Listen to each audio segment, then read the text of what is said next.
నమస్తే అండి. మెల్బర్న్ ఆస్ట్రేలియాలో మళ్ళీ ఒక ఘటన జరిగిందండి.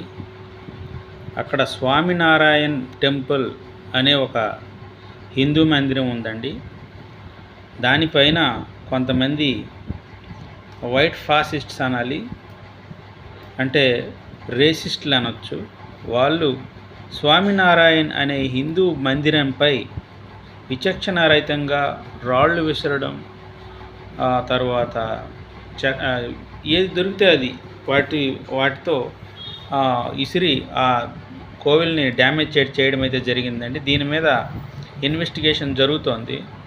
సో దీనివల్ల మనం అర్థం చేసుకోవాలంటే, ఆస్ట్రేలియాలో జాతీయ అహంకార దాడులు, హిందూ మందిరాల మీద వాళ్ళు దృష్టి ఎక్కువ ఉండడం, అలాగే ఫారిన్ స్టూడెంట్ల మీద దాడులు ఎక్కువయ్యాయండి. సో మనం ఆస్ట్రేలియా వెళ్ళాల్సిన వాళ్ళు కొద్దిగా ఆలోచించుకోవాలి. స్వామినారాయణ అనే